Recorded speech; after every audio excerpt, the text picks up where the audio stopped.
yang kemudian diajarkan oleh Rasulullah SAW kepada umatnya di masa beliau diutus. Nilai inilah yang diajarkan dengan total. Diutus Rasulullah dengan nilai-nilai Islam yang kafah, yang total, dan yang paling luar biasa, diutus di lingkungan yang paling jauh dari kebaikan. Bukan cuma kasar tuturnya, tiap hari saling ledek, saling berselisih, berkelahi, ada saling luar biasa, ada yang mabuk, ada yang bunuh, macam-macam. Maka diturunkanlah tuntunan Islam dengan kafah yang hebat. Perhatikan, tidak ada istilah pada saat itu, nggak ada Sunni, nggak ada Syiah, nggak ada apapun. Yang paling hebat, yang tadinya orang paling keras jadi orang paling lembut. Yang tadinya pencela jadi pecinta. Yang pemukul jadi perangkul. Yang mabok 5 kali sehari jadi sholat 5 kali dalam sehari. Insya Allah. Berubah semua, berubah. Nah, orang-orang yang diajarkan oleh Nabi ini hidup di masa Nabi, menerima Islam dengan baik, maka dikenal dengan sahabat. Pelan. Dikenal dengan siapa? Sahabat. Kita masuk ke intinya sekarang.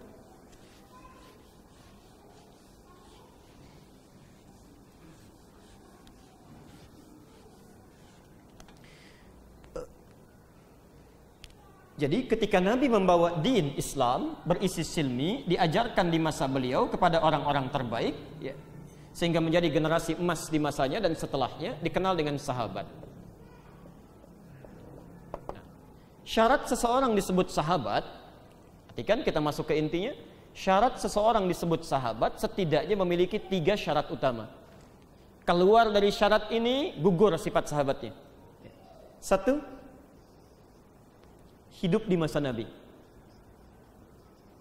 Hidup di masa Nabi sallallahu alaihi wasallam. Baik. Kita sahabat bukan? Oh, bukan. Karena kita tidak hidup di masa Nabi. Jadi nggak ada sahabat Nabi di sini ya. Yang ada saudaranya Nabi, saudarinya Nabi. Nanti lain waktu saya ceritakan. 2, melihat Nabi. Jadi walaupun hidup di masa Nabi sallallahu alaihi wasallam tapi tidak pernah melihat Nabi, itu tidak disebut dengan sahabat. Jelas ya, tidak disebut dengan sahabat. Saya sudah pernah ceritakan kisahnya, tidak perlu saya ulang, tentang Uwais Al-Qarni. Hidup di masa Nabi, beriman pada Nabi tapi tidak pernah melihat Nabi. Itu bukan sahabat. Yang ketiga, beriman pada Nabi. Tadi masuk Islam. Beriman pada Nabi sallallahu alaihi wasallam sampai dengan ia wafat. Mesti ada kalimat ini. Mesti ada kalimat ini, sampai wafat. Beriman pada Nabi sallallahu alaihi wasallam sampai ia wafat. Mesti ada kalimat ini. Hati-hati. Karena nanti ada juga sekelompok orang yang hidup di masa Nabi, melihat Nabi, beriman pada Nabi, ada. Tapi anehnya dalam saat yang bersamaan ada yang memusuhi Nabi dan meninggal duluan. Dia sampai meninggal dia mengaku beriman tapi memusuhi Nabi. Nah, ini disebut dengan munafik. Dikeluarkan dari golongan sahabat, walaupun hidup di masa Nabi, melihat Nabi, mengaku beriman pada Nabi tapi memusuhi Nabi, tidak utuh imannya. Maka ini dikeluarkan dari golongan sahabat, disebut dengan munafik. Jelas ya? Dia bukan sahabat. Contoh paling gampang, Abdullah bin Ubay bin Salul. Abdullah bin Ubay bin Salul itu seorang tokoh masyarakat, tinggalnya di Madinah. Sebelum Nabi datang ke Madinah, itu seseorang yang ditokohkan oleh masyarakat Madinah. Masya Allah, pengaruhnya begitu kuat. Begitu datang Rasulullah, orang ini mengerti karena paham juga, dia tahu politik, seorang politikus juga, ahli diplomasi, tapi lisannya sangat tajam. Dia sudah punya pikiran, kalau saya frontal langsung menjadi musuhnya Nabi, frontal dalam keadaan demikian, itu pasti akan dimusuhi oleh orang Madinah. Maka yang paling mudah ditempuh oleh orang tersebut, mengikrarkan keislamannya kepada Nabi, mengaku beriman, dan menampung keberadaan Nabi di Madinah. Maka Masya Allah, diangkatlah oleh Nabi SAW orang ini sebagai bagian dari kalangan terdekatnya. Apa yang terjadi? Bapak Ibu sekalian, luar biasa ini. Nampak kemudian karakter aslinya. Itu kalau sholat, Abdullah bin Ubay bin Salul itu persis sholatnya di belakang Rasulullah, saf pertama. Tapi begitu keluar dari masjid, itu bisa langsung mengatakan kepada orang-orang di sekitarnya, Muhammad cuma cari perhatian saja. Dulu nggak ada dia, kita biasa-biasa aja. Sekarang orang mulai terpecah kan? Mulai. Ya. Dan Nabi paham itu, Nabi paham, ya. Nabi mengerti. Ya. Cuma karena zahirnya tidak langsung nampak di hadapan Nabi, hukum tidak bisa diberlakukan, bisa timbul fitnah. Ya. Yang paling luar biasa, hebatnya. Ketika orang sudah mulai banyak masuk Islam, Nabawi masih sempit, orang banyak, nggak cukup masjidnya. Datang bawa proposal pada Rasulullah. Ya Rasulullah, Nabawi semakin banyak orang masuk Islam, sudah semakin sempit masjidnya. Kenapa tidak kita bikin masjid baru? Masya Allah. Nabi senang itu. Ya, kami siap katanya. Insya Allah di tempat Dirar dibuatkan masjid, dibikin masjid. Begitu sudah jadi dikumpulkan orang-orang. Muhammad punya markas di sana untuk menyusun perpecahan untuk kita. Kita pun bikin markas di sini untuk menandingi masjidnya Muhammad. Maka turunlah At-Taubah ayat 107 itu. Ya. Alladzina ittakhadhu masjidan diraran wa kufran wa tafarruqa Allah. Dan orang-orang yang mengambil masjid, membangun masjid tujuannya untuk menimbulkan penyakit, memecah belah, ya, dan memalingkan orang-orang dari keislaman itu. Sampai Nabi memerintahkan untuk menghancurkan masjid itu. Allah. Itu yang menarik gini, kalau Anda nanti umrah satu saat, kemudian ke Madinah, coba main ke lokasi itu. Ke lokasi masjid yang dibakar tadi. Itu demi Allah saya sampaikan. Sampai dengan masa kini, itu ada tukang arang Pak, Bu. Jualan di sekitar situ. Yang kalau ditanya, Allahu a'lam, tapi ini berdasar pengakuannya. Kalau ditanya dari mana sumber arang ini, itu orang ini langsung menunjukkan, itu di lokasi masjid. Persis yang dulunya Masjid Dirar yang dibakar oleh Rasulullah. Ngambilnya dari situ. Allah, ya. Saking bahayanya sifat munafik itu diabadikan oleh Quran, ya, sifatnya coba orang baik cuma 4 ayat. Ya. Al-Baqarah ayat 2 sampai ayat 5 itu. Orang kafir 2 ayat 6 sampai 7. Orang munafik dari ayat 8 sampai ayat 20. Di Al-Baqarah itu, ya. Jadi saking pentingnya untuk diketahui ini, jangan sampai ada sifat munafik melekat dalam orang Islam karena bahayanya itu abadi. Abadi sifatnya. Gak kapok juga, sudah dibakar itu masjidnya, tidak kapok juga, Masya Allah. Satu kali sakit. Tapi inilah hikmah Allah. Abdullah bin Ubay bin Salul punya anak juga, anaknya soleh, masuk Islam. Jangan diduga bahwa tokoh-tokoh penjahat di masa Nabi, keluarganya jahat semua, tidak. Ya. Misal Abu Jahal, Abu Lahab, dan Abu yang lainnya, yang jelek-jelek, ya. Itu Abu Jahal punya anak namanya Ikrimah. Ikrimah itu seorang pemberani, syahid di jalan Allah. Abdullah bin Ubay bin Salul itu punya anak namanya Abdullah. Solehnya luar biasa, dekat dengan Nabi. Satu kali sakit Abdullah bin Ubay bin Salul.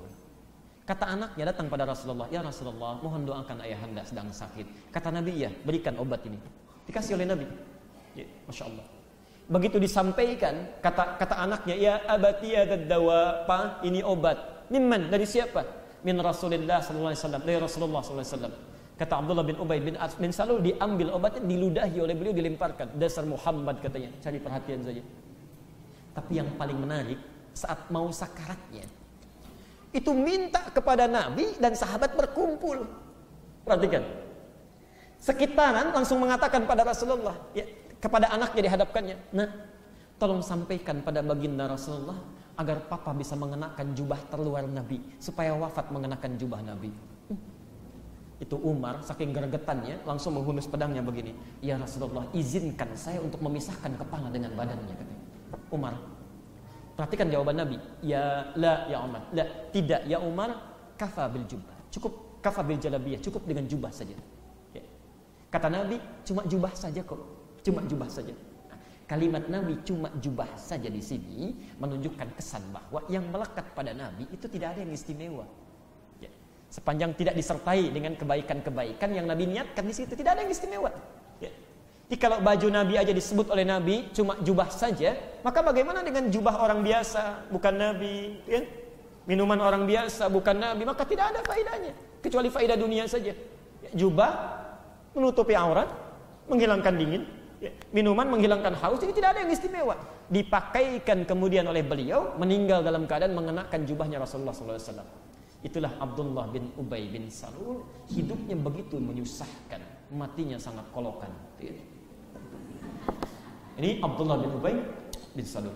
Di luar ini yang beriman pada Nabi sampai dengan wafatnya dia, ada yang Nabi meninggal duluan, orangnya murtad, ada. Awas, masa Nabi sangat beriman, tapi menunggu momentum. Begitu Nabinya wafat, langsung ngaku Nabi. Ya, ngaku Nabi. Jadi pengakuan Nabi baru itu bukan yang sekarang itu ketinggalan zaman. Ketinggalan zaman, dari dulu sudah ada. Ya. Musailamah Al-Kadzab namanya. Begitu Nabi meninggal dunia, langsung mengatakan, itu orang paling gampang bikin syair, paling fasih lisannya, yang kalau dia bicara itu sulit dibedakan mana puisi, mana hadis. Saking fasihnya. Saya seorang nabi baru. Kalau Muhammad punya ayat surah namanya Al-Fil, alam tara kaifa fa'ala rabbuka bi ashabil fil, kepada saya pun telah turun wahyu baru namanya Al-Fil juga. Al-Fil khurtumuhu tawil. Ujungnya sama, alam tara kaifa fa'ala rabbuka bi ashabil fil. Ini Al-Fil khurtumuhu tawil, tapi maknanya unik. Al-fil, gajah, khurtumuhu tawil, belalainya panjang. Itu Musailamah Al-Kadzab. Wafat, dieksekusi, meninggal. Selesai. Jadi kalau ada yang sekarang mengklaim sebagai nabi baru, rasul baru, itu ketinggalan zaman, Anda sudah keduluan. Dulu 15 abad yang lalu sudah ada itu. Ya. Jangan aneh-aneh lah, jangan aneh-aneh. Zaman dulu sudah dieksekusi, bakal muncul lagi sekarang. Ya. Yang paling aneh itu bukan orangnya, yang aneh itu yang ngikutnya. Sudah tahu salah, diikutin juga. Ada seorang pelatih bulu tangkis, saya nggak usah sebutkan nama karena sudah tobat. Pelatih bulu tangkis ngaku nabi, ada juga yang ikut. Ada juga pengikut itu, heran orang kita itu. Cepat kaget, gampang kagum. Ada seseorang ngaku, kaget, kagum, ikut, breng gitu kan. Ditangkap oleh polisi, ditanya, kenapa Anda mengaku nabi? Saya sedang ke Bogor, Pak, turun wahyu katanya. Orang ke Bogor dapat talas, dapat wahyu kan. Aneh-aneh aja. Terakhir saya baca waktu mau ke Abu Dhabi, ini penting saya sebut ya. Nabi sudah ada, ganti Jakarta nggak mau ketinggalan. Ngaku malaikat Jibril itu. Dia Eden, tangkap polisi. Kemarin waktu mau ke Abu Dhabi, itu mengajukan izin kepada gubernur, ingin mendaratkan malaikat Jibril di Monas katanya itu. Aduh ampun itu ya manusia itu. Tapi ada juga pengikutnya. Ada pengikutnya itu. Ya. Itu yang agak aneh-aneh itu. Nah di luar yang ini, yang munafik dan yang murtad. Ada sahabat-sahabat terbaik yang ikhlas, tawadhu. Saking ikhlas dan tawadhunya, Quran langsung menyebut radhiyallahu anhum wa radu'an. Allah sudah ridha dengan mereka. Nah, di antara sekian sahabat yang terbaik itu ada 4 yang istimewa. Ada 4 yang istimewa. Ya. Saya langsung sebutkan saja. 1, namanya Abu Bakar As-Siddiq. Abu Bakar As-Siddiq, sahabat paling senior, orang yang pertama-tama beriman pada Rasulullah setelah istri tercintanya Khadijah, setia menemani Nabi. Bapak Ibu sekalian, kesetiaannya tak terlukiskan. Ya, tak terlukiskan. Bukan cuma dengan hartanya, dengan jiwanya sekalian. Saya gambarkan ya, betapa Nabi sangat mencintai beliau. Lihat kalimatnya. Satu kali ketika di awal-awal masa Islam dalam berjihad, Nabi butuh banyak sekali bantuan dari harta benda. Nabi katakan, anfiqu fi sabilillah, yo infak di jalan Allah. Sahabat gak nunggu macam-macam. Setiap yang punya sesuatu dikasih, ada sekedarnya, kasih. Sahabat 3 orang berbeda. Utsman datang, ya Rasulullah, berapa kurangnya? Kata Nabi sekian. Ambil fulus min mali, 1/3 harta saya. Umar asetnya saat itu ditaksir oleh para sejarawan itu 6 triliun, 6 T. 1/3-nya 2 triliun. Ringan sekali lisannya. 2 triliun ambil.